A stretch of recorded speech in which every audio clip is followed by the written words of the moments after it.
അവൻ ഒരു റോബോട്ടിനെ വെടിവെക്കുന്നു. സ്വയം അവബോധമുള്ള ആ പ്രത്യേക റോബോട്ടിനെ കണ്ടെത്താൻ വേണ്ടി മാത്രം അവൻ വീണ്ടും ട്രിഗർ വലിക്കാൻ തയ്യാറെടുക്കുമ്പോൾ ഒരു റോബോട്ട് പെട്ടെന്ന് ഓടിപ്പോയി. വിൽ പുറകെ ഓടി. പക്ഷേ എല്ലാ റോബോട്ടുകളും ഒരുപോലെയായിരുന്നു കാണപ്പെട്ടത്.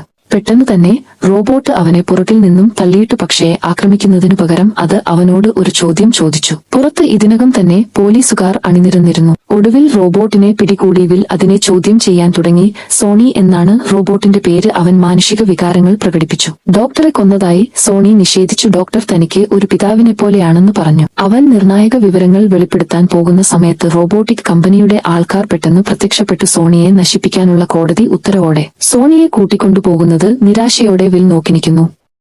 ആ രാത്രി അവൻ ഡോക്ടറുടെ വീട്ടിൽ രഹസ്യമായി അതിക്രമിച്ചു കയറി. വീട്ടിൽ കയറുന്നവരെ പിടിക്കാൻ ഒരു റോബോട്ടിനെ ഡോക്ടർ ഉണ്ടാക്കിയിരുന്നു. അത് അവനെ പിന്തുടരുകയും അവിടെ അടിച്ചു തകർക്കുകയും ചെയ്യുന്നു. പോകുന്ന വഴിക്ക് അവനെ റോബോട്ടുകൾ ആക്രമിക്കുകയും അവൻ കാർ കറക്കി അവിടുന്ന് രക്ഷപ്പെടുന്നു.